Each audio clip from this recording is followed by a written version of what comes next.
ini aja deh. Guys, ABCD. gue pengen nanya nih. Kita sebenarnya boleh nggak sih main game? Sebenarnya itu pertanyaan yang udah banyak sih di semua kalangan ya, baik anak-anak, anak muda maupun orang tua juga kan. Ya, kalau menurut aku sih semuanya tergantung sama diri sendiri aja mau main game atau enggak. Sebenarnya game itu banyak manfaatnya, ada dampak positif, ada dampak negatif. Tapi kalau dampak positifnya itu seperti kayak bisa buat pencarian gue sendiri gitu. Makanya gue pengen main game aja. Ya, iya, tapi negatifnya juga ada. Kita tuh bisa lupa waktu, lupa kewajiban. Dan juga ada tuh game-game yang kayak mainnya tuh mengandung kekerasan, tau gak? Betul tuh Rio. Iya Kalau juga gue sih. mikir sih ya, kita main game karena untuk mengisi waktu luang kita kan. Iya. Tapi sekarang kita nge-game mulu sampai kita nggak punya waktu untuk Tuhan. Kayak kalian berdua nih kan, udah waktunya cornerstone, malah Iya sih. masih aja main. Seru sih soalnya. Ya, jangan-jangan kalau aku kayaknya kecanduan gak sih? Gimana ya? Tau nggak? Kecanduan. Main game tuh. Kecanduan game. Soalnya dari tadi tuh main game mulu. Nah, kalau misalnya pendapat kalian nih sahabat Cornerstone, kalau game online itu bagus nggak sih?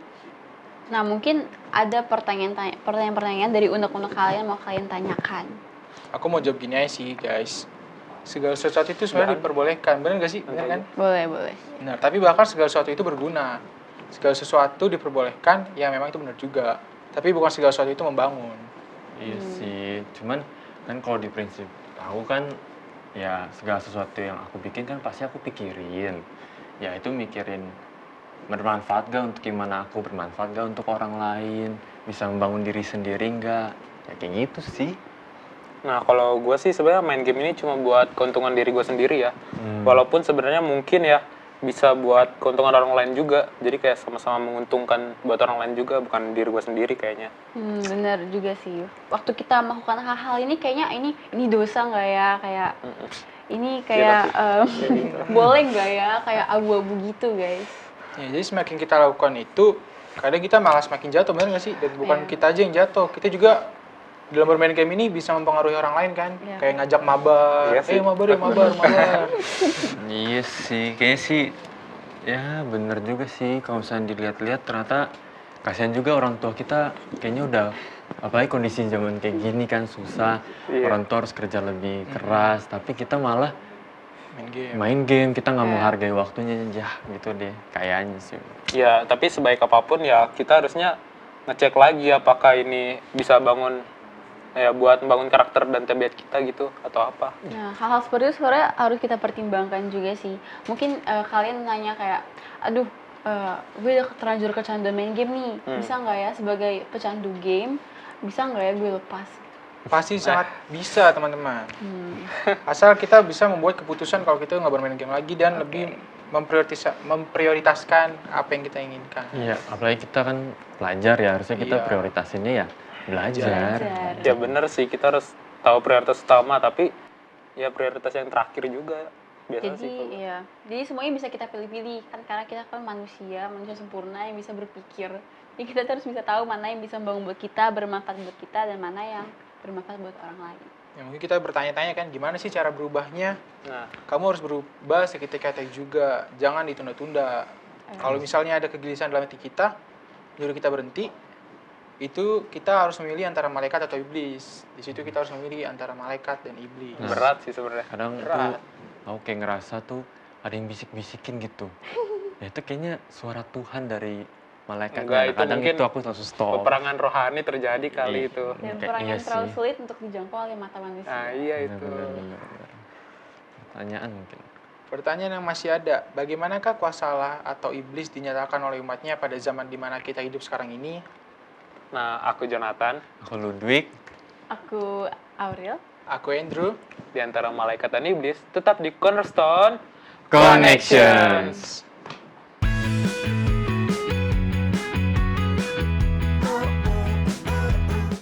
Kembali lagi di Cornerstone Connections. Program ini hadir untuk menuntun kamu kepada Alkitab agar dapat melihat kisah kasih Allah dan manusia. Jika kamu mencari firman Allah yang benar, Cornerstone Connection menyajikan Alkitab dan menantang kamu untuk menghubungkannya dengan kehidupan nyatamu. Gue seneng banget sih kita udah masuk di triwulan baru ini ya. Iya, nggak berasa banget. Iya, Kita udah berasa. di triwulan akhir tahun 2020. Nah, sepanjang triwulan ini tuh temanya itu adalah buku yang terbuka. Dan untuk 1 pekan ini judulnya adalah Antara Malaikat dan Iblis. Wah, menarik nih. Jadi ayat inti kita bisa lihat nih teman-teman, sekalian buka buku cornerstone-nya. Oke. Siap. Ayat intinya terdapat di Markus 5 ayat 15.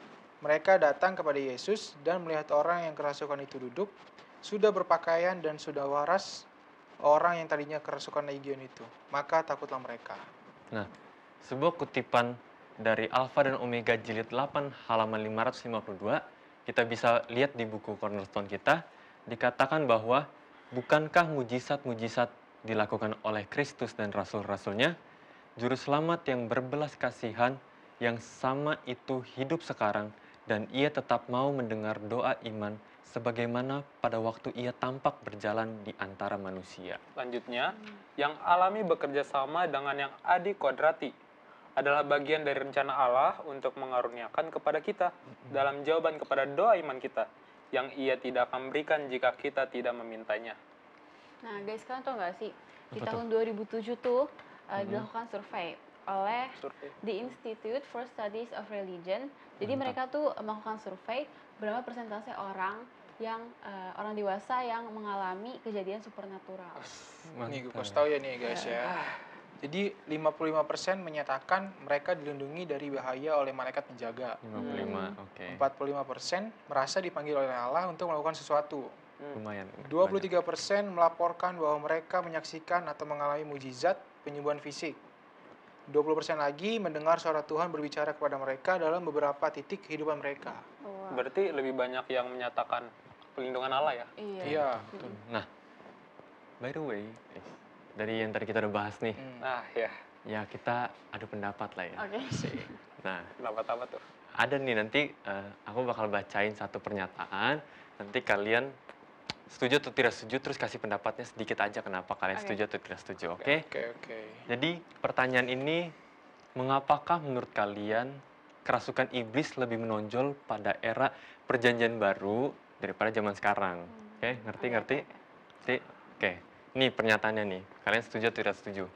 Yang pertama, manusia sekarang begitu terbenam dalam supernatural melalui media dan hiburan yang membuat mereka tidak peka terhadap agen malaikat baik dan jahat.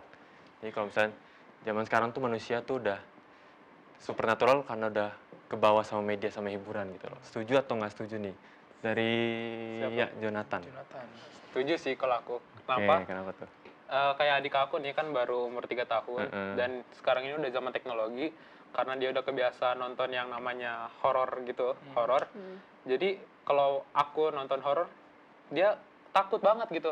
Laporin malah ke orang tuanya kan, jadi aku nggak bisa nonton.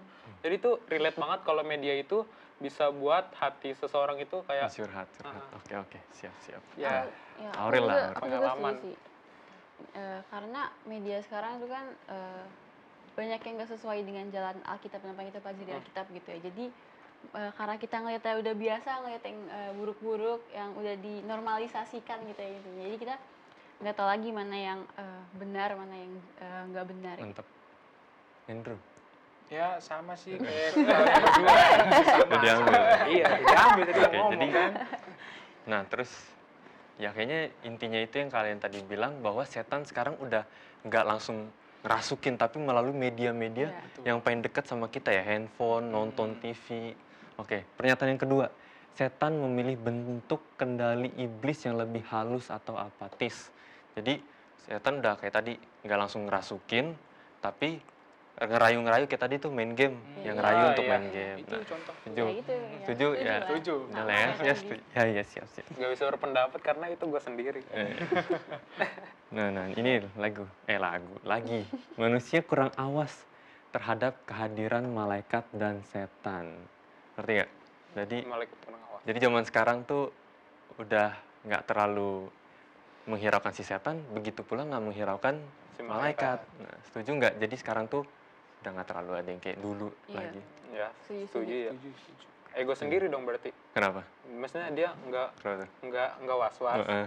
Dia cuma mentingin duniawi dia doang sendiri. Oh, jadi negatif sama negatif gitu loh. Oh, Iya Karena kan? kalau dulu kan Tuhan kan kayak muncul diri gitu kan. Iya, Terus jadi kalau kelihatan. sekarang kan Betul. udah pernah lagi, jadi kita makin Oke, makasih udah menyampaikan pendapat. Nah, sekarang kita udah bahas tadi pernyataan-pernyataan yang kita sampaikan.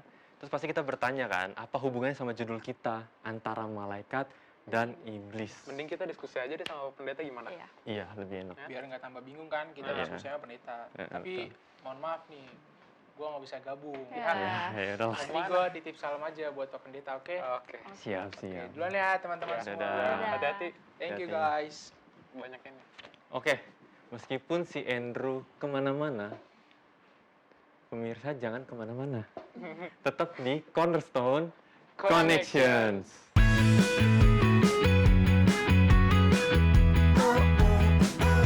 Kembali lagi di Cornerstone Connections bersama kita semua dan juga Pendeta Benny Tambunan. Shalom Pendeta. Shalom. Pendeta. Kabar kalian? Baik, Tuhan, puji Tuhan. baik. Sehat? Sehat, puji Tuhan. Tidur jam berapa kalian tiap Tidur hari? tergantung jam. 9 kan bisa, 9. Main gamenya? Bukan serunya di atas jam 9. Ya, ngelawan dikit lah. Pura-pura tidur.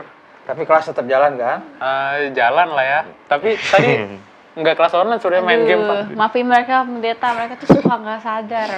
Main game tuh cara setan untuk mempengaruhi kita sekarang ini. Iya, ya. Kalau zaman dulu kan mungkin ada orang yang kerasukan setan. Gimana pendeta, bener nggak sih? Iya. Zaman sekarang juga ada sih kalau suka setan. Iya. Lebih sering dulu mungkin. Yang real ya. Iya. Dulu sering. Sekarang ini ya cara halus Iya, betul. setan Secara halus. menggunakannya. Iya. Kalau terang-terangan kan kita udah nggak percaya lagi dengan hal-hal seperti mana yang ada sekarang. Zaman dulu ya orang kerasukan dan lain sebagainya. Walaupun masih ada 1-2 orang yang percaya seperti itu. Ya, jadi kadang-kala tuh kan karena pikiran kosong kalau orang Iya. itu karena pikiran kosong atau sering nonton film-film horor dan lain sebagainya, ya itu bisa juga orang kerasukan seperti itu. Tapi sekarang ini kan kerasukannya lebih halus. Dia nggak ingat Tuhan, ingatnya main game terus itu itu dia. misalnya. Itu kan bisa bukan main game aja, nonton juga kan, nonton film Drakor. apalagi kan, Kerasukan setan. drakor. Ya bukan hanya drakor, apalagi tuh yang komedi ini kayaknya juga kan orang. Anim. Sinetron. Sinetron. Kalau TV kalian udah nggak nonton TV kan? Enggak. HP sih sekarang. HP HP, sekarang. lebih ke makanya. Ya HP. makanya kalian nonton. Kalau pendeta masih nonton TV, cuman NBA ya. Ya, aku nontonnya Cornerstone aku nonton. Amin. Nah, Ya udah. coba kita baca ayat inti kita ya. Oke. Ayat inti kita terdapat di Markus 5 ayat 15. Mereka datang kepada Yesus dan melihat orang yang kerasukan itu duduk, sudah berpakaian dan sudah waras, orang yang tadinya kerasukan legion itu, maka takutlah mereka. Nah, apa sih yang ayat ini katakan kepada kita mengenai misalnya nih ada orang yang gereja atau masyarakat kita dicoret dari lingkungan kita, misalnya kayak orang yang hamil di luar nikah itu kan kayak orang coret kan dari dari Iya, lingkungan gitu. disingkirkan. Iya. Apa sih yang ayat ini katakan mengenai kejadian seperti itu? Coba menurut Jonathan gimana? Ya harusnya jangan langsung menganggap itu masalah yang sangat-sangat serius. Meskipun itu masalahnya besar, tapi ada alangkah baiknya kalau kita itu berbicara terlebih dahulu alasannya gitu. Jadi jangan langsung main hakim sendiri lah ibaratnya. Ya kadang tuh menurut aku orang tuh yang kalau misalnya ya berdosanya yang ibaratnya orang bilang tuh besar, saya langsung stigma negatifnya tuh muncul gitu loh. Wah, jangan ditemenin.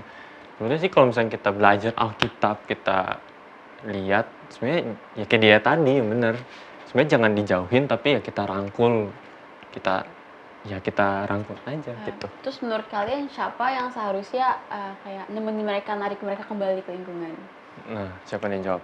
Kita sendiri bisa, tapi Iya. Pak Pendeta biasanya. Iya, Dan kita juga harus belajar juga caranya Iya. buat merangkul. iya kan. Karena nggak boleh ke pendeta doang. Iya. gitu. Kita Sebenarnya kan juga- menurut aku ya, sebetulnya semua orang bisa merangkul, tapi Bisa. ibaratnya nih, kayak kita penyanyi nih, pasti kan kita semua bisa nyanyi, tapi yang jago nyanyi Iya. ada. Nah, kita juga sebenarnya bisa untuk merangkul, cuman kan kita serahkan ke yang lebih mengerti ya, pendeta biasanya. Bisa sih kayak gitu. Aku mau nanya ke pendeta nih kalau kayak gini, gimana cara kita atau orang-orang biasa ya orang-orang awam narik atau merangkul orang-orang seperti itu kembali ke gereja atau masyarakat kita? Iya, yang pertama memang menyadarkan orang itu bahwa apa yang dia lakukan itu tidak baik, itu sulit. Tidak semudah. Ini kan satu kebiasaan yang sudah sering lakukan. Ya, dia sering melakukannya. Saya mungkin bisa kasih contoh beberapa orang pernah ketemu ininya dan lain sebagainya. Dia biasa nonton film horor, bacanya buku-buku horor dan lain sebagainya. Tengah malam dia sendirian di kamarnya, dimatiin lampu. Akhirnya ya kerasukan juga gitu ya, kerasukan juga dia. Nah pada waktu untuk menyembuhkannya kan harus menyadarkan dia bahwa ini loh ada malaikat Tuhan, ada Yesus, ada Allah yang bisa menyembuhkan, ada Allah yang bisa jadi pegangan kamu. Ya. Dan itu butuh waktu yang panjang dan juga butuh waktu bukan hanya dari pendeta saja, tapi juga dari teman-teman, dari keluarga dan lain sebagainya untuk menolong seseorang itu hilang daripada kebiasaan yang tidak baik itu. Jadi tidak juga harus pendeta, tapi juga semua keluarga juga dan sebagainya untuk menolong seseorang sama kecanduan-kecanduan mana yang tadi kita katakan misalnya game kan nggak bisa sendirian. Kenapa saya katakan nggak bisa sendirian? Kalau kalian juga tinggal di rumah cuma sendiri, ya ngapain lagi, dia bosan, ya udah ngambil HP, ya udah main game lagi kan. Iya. Tapi kalau ada keluarga bisa ajak ngobrol akhirnya atau lihat yang lain atau kegiatan lainnya dan akhirnya itu akan hilang juga nih ya. Ya, jadi butuh satu pertolongan baik dari dirinya sendiri maupun dari luar ya, dari keluarga, dari pendeta, dari teman-teman ya, dari lingkungan untuk dia boleh keluar daripada kebiasaan tersebut. Aku mau nanya sih tapi lanjut nggak? Ya udah nih. Kan tadi kan kita udah pelajari nih. Coba deh kalau kalian baca ayat-ayat di bagian pokok nih. Mana tuh? Halaman berapa tuh? Di halaman 34 sampai 35, situ ada 4 ayat nih. Nah, kira-kira kalau kalian susun jadi yang hendak kalian khotbahkan bisa nggak? Maksudnya yang Jadi kan ini ada 4 ayat nih. Tapi kalian susun, lalu kalian bikin jadi satu materi yang hendak kalian khotbahkan gitu. Gimana tuh kira-kira? Oke, kalau aku ya. Yang pertama itu ya pertama teguran dulu. Yang pasti 1 Korintus 6 ayat 19 dan 20 dulu. Oh iya, boleh. Tuh, atau tidak tahukah kamu dan sebagainya. Terus yang kedua ya kayaknya sih berurutan nih. Matius 12 ayat 43 sampai 45 apabila roh jahat dan sebagainya itu kayak tersusun rapi. Jadi ini sebenarnya udah tersusun rapi. Udah tersusun rapi, udah Cuma bagus. tinggal penyimpulannya gitu doang ya. Oke, itu aja sih. Nah, tapi sebelum aku mau nanya yang lain nih, tadi aku tertarik sama yang tadi pendeta ngomong, kalau misalnya kita semua itu harus mencoba untuk merangkul bahkan yang berdosa, yang disingkirkan dalam tanda kutip. Tapi gimana pendeta, kan tidak semua anak muda, terlebih anak pemirsa dari Cornerstone itu anak muda, dan kita itu kadang suka malu sama yang lebih tua. Karena kan kita nggak enak, udahlah yang orang tua itu aja udah sering. Nah, apa yang mesti anak muda lakukan untuk merangkul yang disingkirkan itu dengan tantangan Pemikiran seperti itu. tanpa merasa malah bukan sebetulnya bukan yang berdosanya itu, tapi malah kitanya sendiri yang malah. Iya. Nah, mungkin ada cara-cara gimana pendeta sebagai anak muda. Iya, pelajaran sahabat kita kan memberikan bahwa ada orang yang kerasukan, ya bukan hanya satu setan katakan, ya sampai banyak setan dalamnya, kemudian dia bisa sembuh pada waktu Yesus menyembuhkannya dan dia duduk rapi nih dengan pakaian yang udah waras katanya, dia duduk rapi dengan Yesus. Yang takut kan orang lain. Iya sih benar. Iya kan, orang lain yang takut. Padahal dia udah sembuh. Waktu dia nggak sembuh mungkin orang nggak, nih memang kerasukan jalan aja mungkin. Giliran dia sembuh malah takut, malah takut ya. Heran-heran. Sama seperti mungkin zaman sekarang nih, zaman pandemik ini ya. Orang yang kena pandemik ini, kena COVID misalnya, kemudian sembuh ya. Orang lain kan takut nih. Ngeliatnya akhirnya disingkirkan. Padahal sebenarnya dia udah sembuh kan gitu. Dia udah sembuh, udah bisa lakukan apa saja, hasilnya sudah negatif dan lain sebagainya. Ya. Tapi orang selalu coba untuk menyingkir. Jadi bagaimana caranya? Ya kita juga harus yakinkan diri kita bahwa dia udah sehat nih. Ya. Dia udah sehat. Dia udah waras. Dia udah sembuh biasa. saya harus menemani.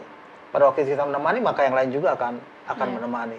Ya, apa yang harus kita lakukan juga, kalau misalnya itu kebiasaan-kebiasaan yang tidak baik untuk menyingkirkan hal-hal tidak baik dari teman kita itu, ya menemani, tapi bukan menemani dalam arti ikut main ininya, tidak ya, tapi menemani dia supaya enggak nih, orang kan karena nggak ada kegiatan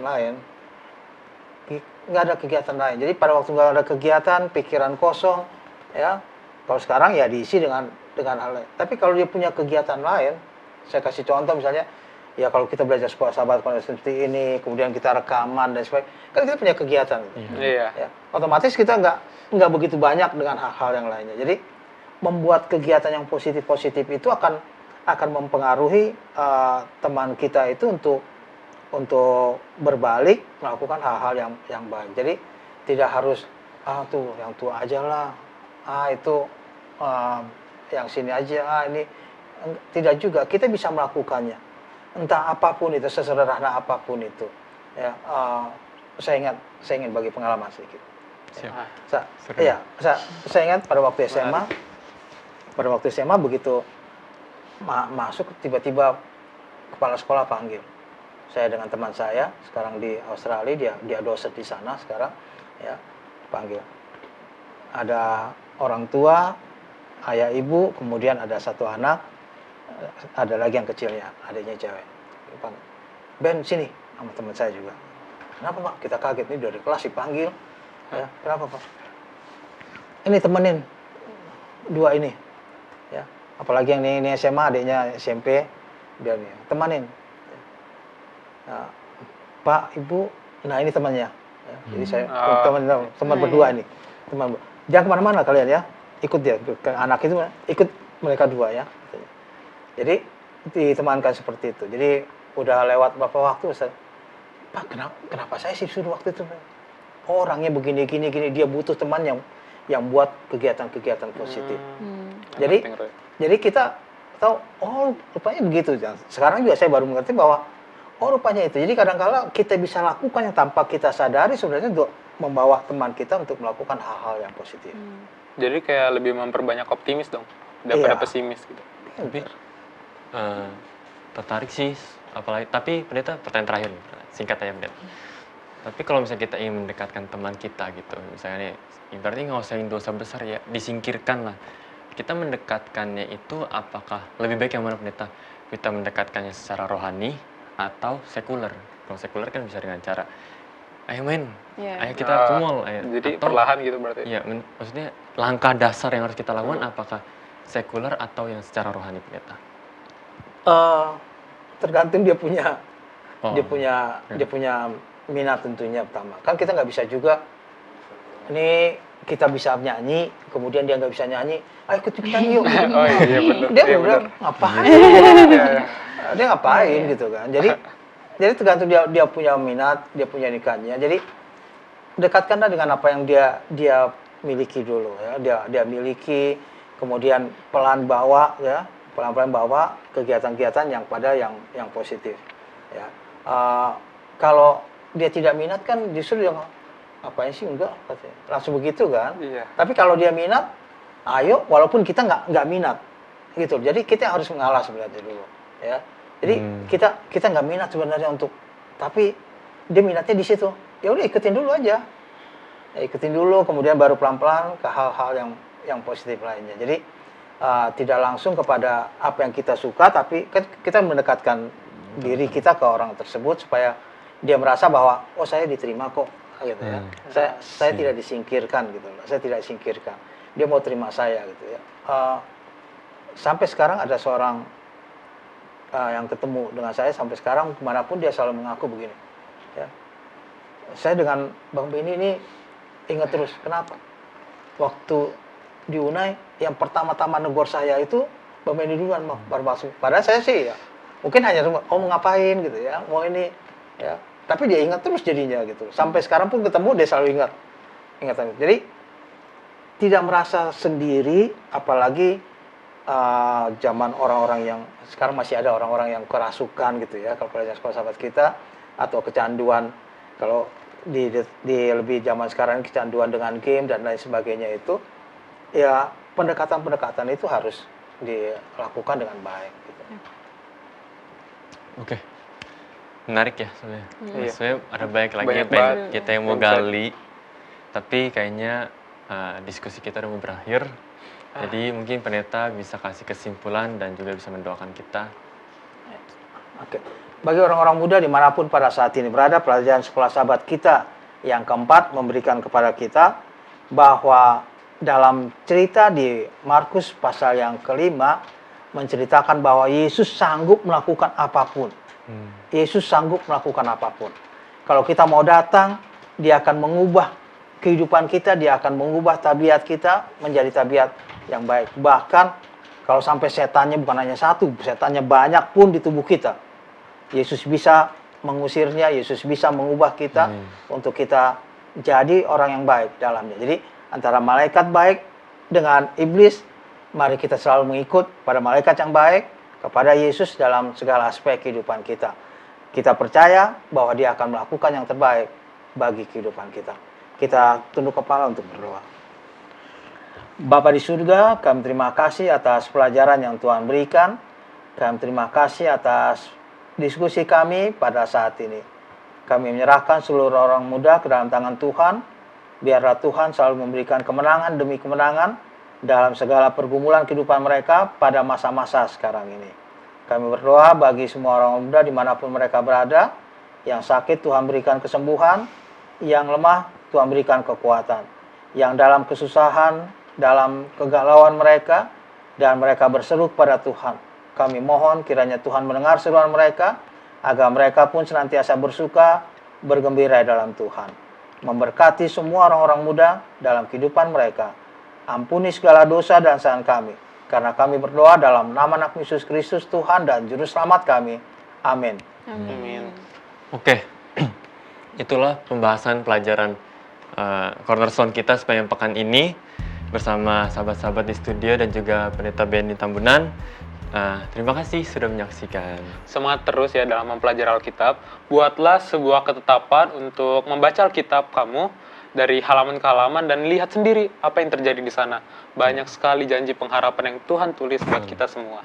Dan juga terima kasih kepada sahabat Hope Channel yang terus mencari dan belajar firman Tuhan melalui Cornerstone Connections.